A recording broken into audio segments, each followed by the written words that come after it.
दोस्तों, स्वागत है आप सभी का हमारे यूट्यूब चैनल पर। आज मैं आप सभी के लिए एसएससी जीडी का 23 जनवरी के सभी शिफ्टों में पूछे गए मैथ के क्वेश्चंस को लेकर आया हूं। इसलिए आप सभी वीडियो को अंत तक जरूर देखिए, जिससे आप सभी को आगे की शिफ्टों में मदद मिल सके। और यदि वीडियो पसंद आए तो वीडियो को लाइक एवं शेयर कर दीजिए। तो शुरू करते हैं video. Question number 1 first shift में पूछा गया था कि यदि किसी बेलन का व्यास 28 सेंटीमीटर तथा ऊंचाई 16 सेंटीमीटर है तो बेलन का संपूर्ण पृष्ठ का क्षेत्रफल होगा। तो यहाँ पर बेलन के संपूर्ण पृष्ठीय क्षेत्रफल पूछा गया था। तो फ्रेंड्स, बेलन का संपूर्ण पृष्ठीय क्षेत्रफल होता है total surface area equal to होता है 2 पाई आर कोष्ठ में ए आर प्लस एच। तो यहाँ पर आर का मान हम ज्ञात करेंगे, क्योंकि व्यास 28 सेंटीमीटर दिया गया है तो आर बराबर हो जाएगा 28/2 इक्वल टू 14 सेंटीमीटर। तो हम यहाँ पर आर का मान 14 सेंटीमीटर रखेंगे। तो यहाँ पर जब हम इसके मान को रखेंगे तो ये हो जाएगा 2 गुणे पाई का मान 22/7 गुणे आर का मान 14 कोष्ठ में आर का मान 14 प्लस एच का मान 16 दिया गया है तो 16 लिख लेंगे। अब फ्रेंड्स, जब हम इनको सॉल्व करेंगे तो यहाँ से 14 को जब 7 से काटेंगे तो ये 2 बार में कट जाएगा। उसके बाद जब हम 22 गुणे 2 करेंगे तो इसका गुणा करने पर आएगा 88 गुणे, इसको जब जोड़ेंगे तो 30 आएगा।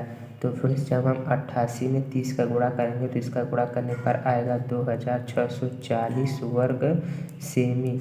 तो फ्रेंड्स, यहाँ से इस क्वेश्चन को सॉल्व करने पर बेलन का संपूर्ण पृष्ठ का क्षेत्रफल 2640 वर्ग सेंटीमीटर आया, जो कि इस क्वेश्चन का सही उत्तर है। तो फ्रेंड्स, बढ़ते हैं अगले क्वेश्चन की ओर। अगला क्वेश्चन है, एक गोले की त्रिज्या 70 फीट है तो उसका संपूर्ण पृष्ठ का क्षेत्रफल होगा। तो फ्रेंड्स, यहाँ पर गोले का संपूर्ण पृष्ठीय क्षेत्रफल पूछा गया है। तो गोले का संपूर्ण पृष्ठीय क्षेत्रफल होता है total surface area equal to 4 pi R square.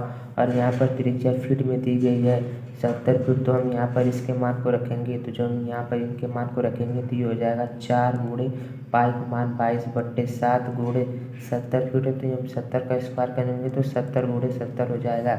तो फ्रेंड्स, जब हम 70 को 7 से काटेंगे तो ये 10 बार में कट जाएगा। तो यहाँ पर हो जाएगा 22 गुणे 4 88 गुणे 70 गुणे 10 100 700। तो जब हम 88 में 700 को गुणा करेंगे तो इसका गुणा करने पर आएगा 61,600 फीट, क्योंकि फ्रेंड्स त्रिज्या फीट में दी गई है तो यहाँ पर इसका मान भी फीट में आएगा। तो फ्रेंड्स, इस क्वेश्चन को सॉल्व करने पर इसका मान 61,600 आया है, जो कि इस क्वेश्चन का सही उत्तर है। तो फ्रेंड्स, अब हम बढ़ते हैं अगले क्वेश्चन की ओर। अगला क्वेश्चन है 14, 16, 10 का HCF कितना होगा। तो फ्रेंड्स, यहाँ पर इस क्वेश्चन का HCF हम भाग विधि से ज्ञात करेंगे। तो सबसे पहले हम 16 में जब 14 का भाग देंगे तो यहाँ पर ये एक बार जाएगा और यहाँ पर 2 शेष बच जाएगा। उसके बाद हम 2 से 14 का भाग देंगे तो ये 7 बार में पूरी बार कट जाएगा। तो अब हम फिर से 2 में 10 का भाग देंगे। तो जब हम 10 में 2 का भाग देंगे तो ये 5 बार में पूरी बार कट जाएगा। तो फ्रेंड्स, यहाँ से ये सभी संख्याएं 2 से कट रही हैं, तो यहाँ से इनका एलसीएम निकल कर आ जाएगा 2, क्योंकि 2 से ये सभी संख्याएं पूर्ण रूप से विभाजित हो जा रही हैं, इसलिए इसका HCF 2 आएगा। तो 2 इस क्वेश्चन का सही उत्तर होगा। तो फ्रेंड्स, बढ़ते हैं अगले क्वेश्चन की ओर। अगला क्वेश्चन है, किसी कार्य को ए 18 दिन में करता है और ए के कार्य करने की क्षमता बी से 2 गुनी है, तो बी कितने दिन में कार्य करेगा। तो फ्रेंड्स, इस क्वेश्चन में बी कितने दिन में कार्य को पूरा करेगा यही पूछा गया है। तो यहाँ पर दिया गया है कि ए के कार्य करने की क्षमता बी से 2 गुनी है। तो यहाँ पर हम मान लेंगे कि माना बी के कार्य करने की क्षमता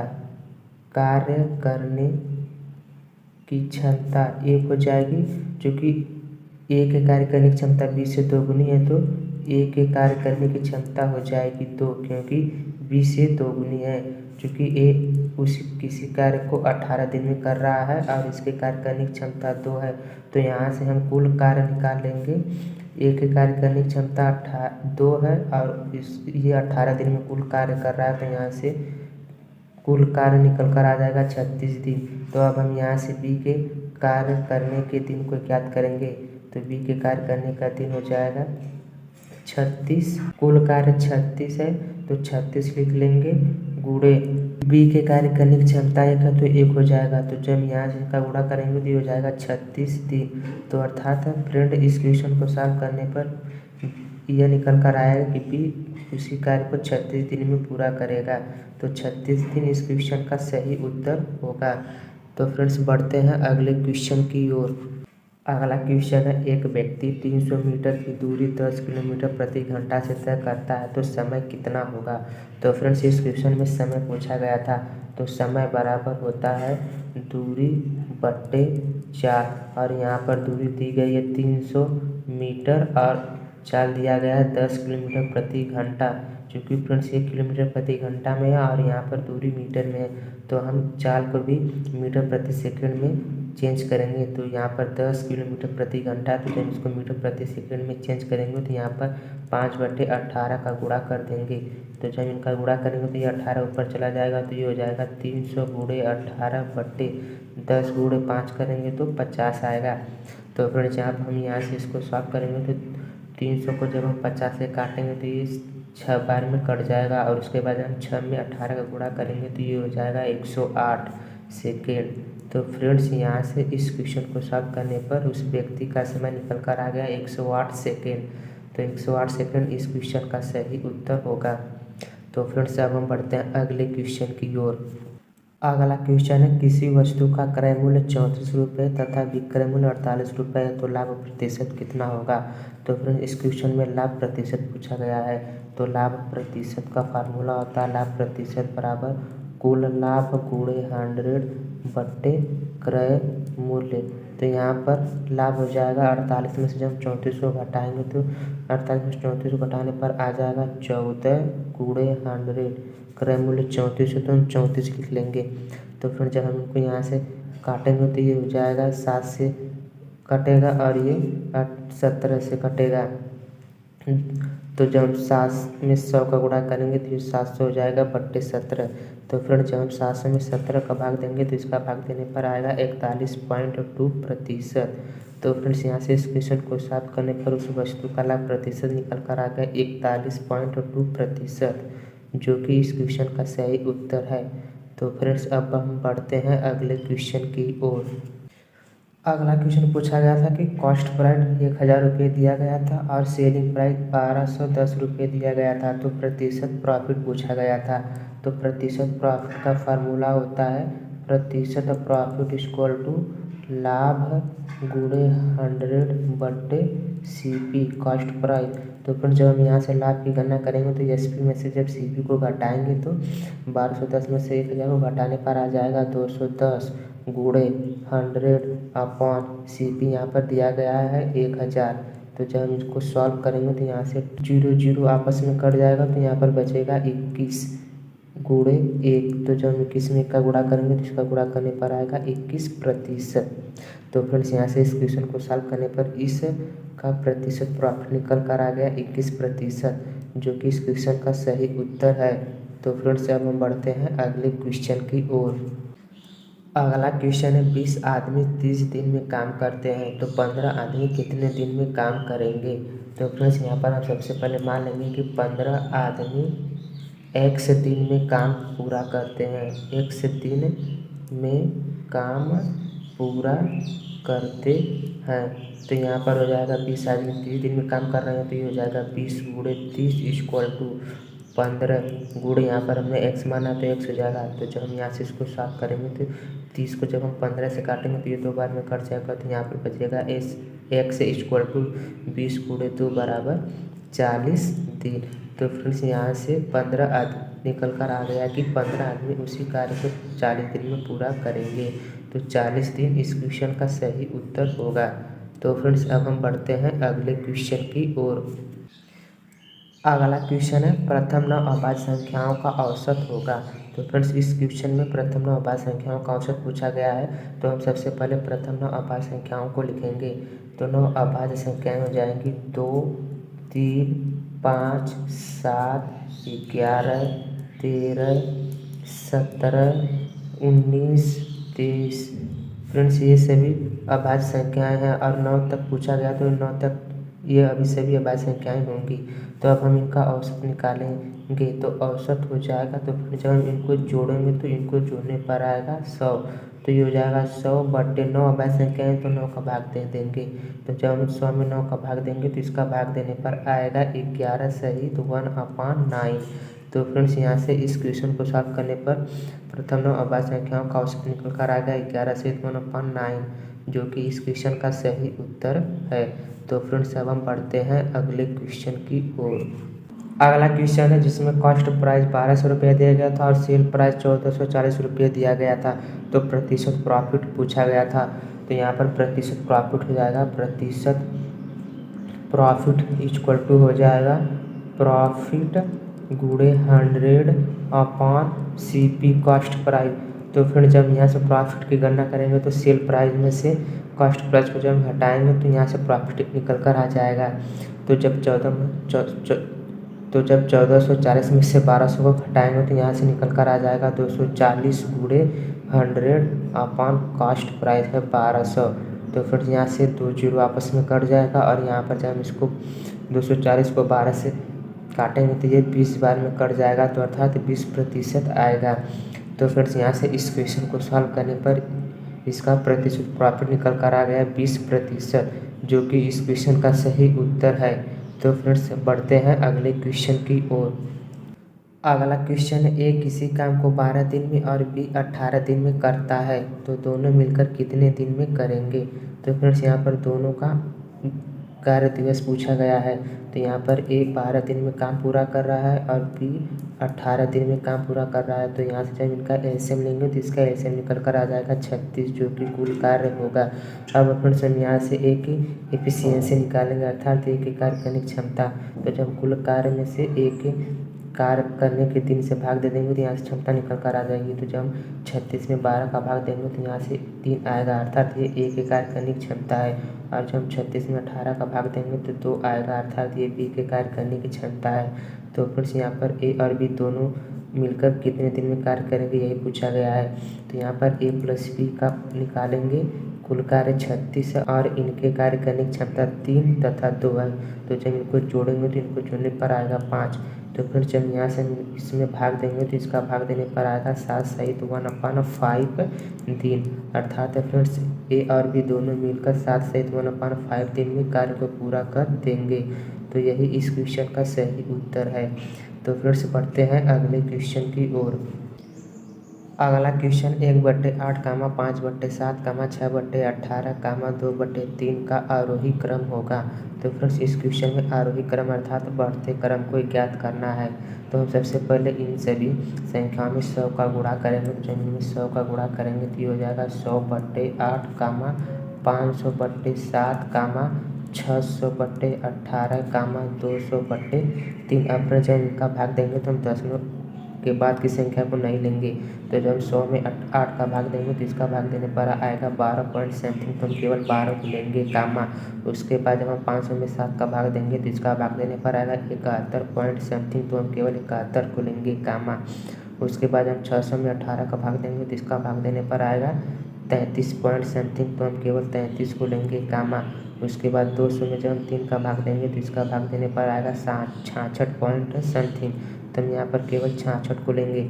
तो फ्रेंड्स यहाँ पर हम सबसे पहले देखेंगे छोटी संख्या कौन है। तो यहाँ पर छोटी संख्या 12 है, उसके बाद उससे बड़ी संख्या 33 है, उसके बाद उससे बड़ी संख्या 66 है और उसके बाद 66 से बड़ी संख्या 71 है। तो हम इसे इस क्रम में लिखेंगे। तो यहाँ पर 12 की जगह पर वह संख्या 1/8 होगी, तो 1/8, कामा। उसके बाद 33 की जगह पर वह संख्या 6/18 है, तो 6/18 लिख लेंगे, कामा। उसके बाद 66 की जगह पर वह संख्या 2/3 है, तो 2/3 लिख लेंगे। और अंत में 71 की जगह पर वह संख्या 5/7 है, तो 5/7 लिख लेंगे। तो फिर यहाँ से इस क्वेश्चन को सॉल्व करने पर इसका आरोही क्रम निकल कर आ गया 1/8, 6/18, 2/3, 5/7। तो यही फ्रेंड्स इस क्वेश्चन का सही उत्तर होगा। तो फ्रेंड्स अब हम बढ़ते हैं अगले क्वेश्चन की ओर। अगला क्वेश्चन है एक व्यक्ति 75 किलोमीटर प्रति घंटा की चाल से 4 घंटे में दूरी तय करता है और 90 किलोमीटर प्रति घंटा की चाल से 6 घंटे में दूरी तय करता है, तो उसकी औसत चाल कितनी होगी। तो फ्रेंड्स यहाँ पर औसत चाल पूछा गया था। तो औसत चाल बराबर होता है कुल दूरी बटे कुल समय। तो फ्रेंड्स इस क्वेश्चन में समय 4 घंटे और 6 घंटे दिया गया है और यहाँ पर दूरी न देकर चाल दी गई है। तो हम सबसे पहले दूरी की गणना करेंगे। तो यहाँ से जब हम 75 किलोमीटर प्रति घंटा की 4 से 4 घंटे से दूरी की गणना करेंगे तो दूरी बराबर होता है चाल गुणे समय। तो यहाँ पर चाल 75 रहा और समय 4 घंटे है। तो जब 75 में 4 का गुणा करेंगे तो इसका गुणा करने पर आएगा 300। तो यहाँ पर पहली दूरी 300 हो जाएगा और दूसरी दूरी हो जाएगी 90 गुणे 6 अर्थात 90 में 6 का गुणा करेंगे तो 540 आ जाएगा। तो फ्रेंड्स यहाँ से कुल दूरी 300 प्लस 540 आ गई। अब 5 समय दिया गया है 4 घंटे प्लस 6 घंटे। तो जब हम इसको जोड़ेंगे तो ये हो जाएगा 840 अपान 10। तो जब हम 840 में 10 का भाग देंगे तो यहाँ से निकल कर आ जाएगा 84 किलोमीटर प्रति घंटा। तो फ्रेंड्स यहाँ से इस क्वेश्चन को सॉल्व करने पर उस व्यक्ति की औसत चाल निकल कर आ गई 84 किलोमीटर प्रति घंटा, जो कि इस क्वेश्चन का सही उत्तर है। तो फ्रेंड्स बढ़ते हैं अगले क्वेश्चन की ओर। अगला क्वेश्चन है 8, 18 का तृतीय अनुपात का मान 2, 81 व x² प्लस 2x प्लस 2 के चतुर्थानुपात के बराबर है।